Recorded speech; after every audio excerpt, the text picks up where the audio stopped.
मीनाबाई सुखराम मौजे, मी ह्या मत्स्यकन्या मत्स्य व्यवसाय सहकारी संस्थेची मुख्य प्रवर्तक होती. मुख्य प्रवर्तकची अध्यक्ष झालो आणि मला न कळवता गणवीर सरना गोरेगाव तालुक्यातना मच्छी खात्यातना येऊन शहरी यायना चुनाव कसे रडतात का कसे रडतात, फारम सुद्धा नाही दिला, काही नाही दिला. आम्हाला माहीतच नाही आहे का चुनाव आहे म्हणून.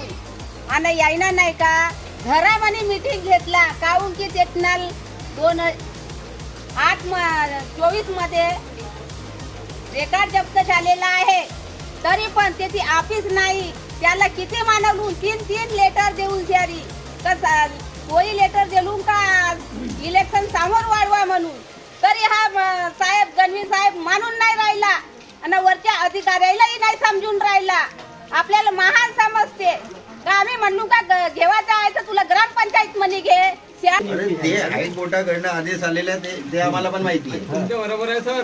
अरे आपला तुम्ही इथं अधिकारी म्हणून महाराष्ट्र शासनाची आली आहे ना, तुमची इकडली आम्ही त्याचं काही घेणं देणं नाही आहे. तुमच्या प्रोसेसची काही घेणं देणं नाही आहे. तुम्ही जी प्रोसेस घेतली ना तेच तुम्हाला आम्हाला सांगायचं आहे काय काय केलं तुम्ही. बस हो गया और क्या. हाँ तो आप बताओ ना किस कायदे के हिसाब से करे हो तो. जनतेला दाखवलं. साहेब प्रश्न विचारा ना जी तुम्ही त्या साहेब पहिले नाही बोल रहे ना.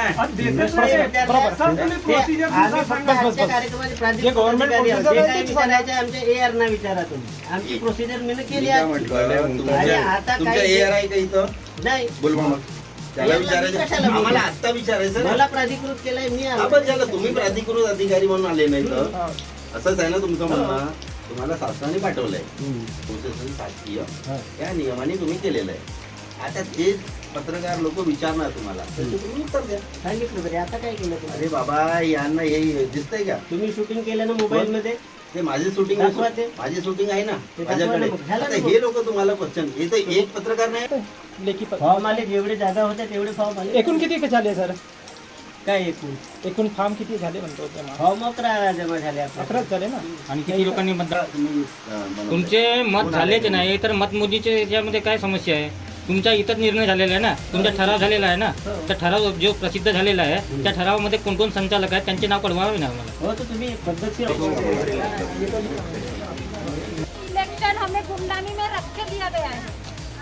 मेन रीजन है हमने साहब को ऑफिस में उनके लेटर भिजवाए थे कि आपको जब इलेक्शन लेना ही है तो आप ग्राम पंचायत में दो. और हमें मालूम भी नहीं है जब इन्होंने इलेक्शन लिया ना हमको बुलाया ना हमको सूचित किया कि यहाँ इलेक्शन चालू हो गया है आप लोग आओ. और हमको न मालूम करते हुए इन्होंने इलेक्शन भी ले लिया.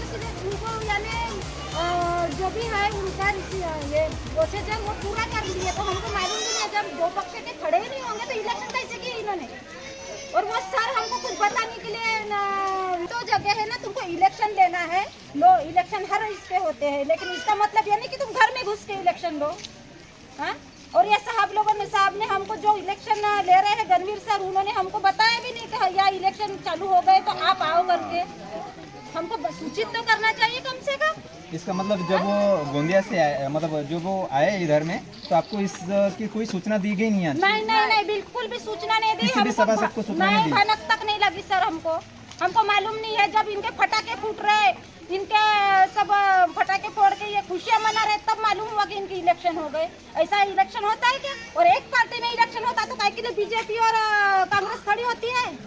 एक तो कांग्रेस लड़ लेती है तो बीजेपी लड़ लेती. एक पक्ष में जब इलेक्शन कर रहे हैं तो उन्होंने बताना चाहिए ना कौन अध्यक्ष खड़ा कौन उपाध्यक्ष खड़ा है या कौन खड़ा है. उसमें से इन्होंने बताना चाहिए कितने लोगों ने इलेक्शन लिए इन्होंने और कितने लोगों में इलेक्शन लेके इसमें कौन कौन खड़े हुए हैं इस पद के लिए. जब इन्होंने इलेक्शन लिए अध्यक्ष के पद के लिए ना, फिर अध्यक्ष के पद में कौन सी पार्टी से कौन कौन खड़ा है कितने जन खड़े हैं. उनको सर को बुला और उनको भी बोलने का यहाँ बोलना हम उनसे पूछेंगे क्योंकि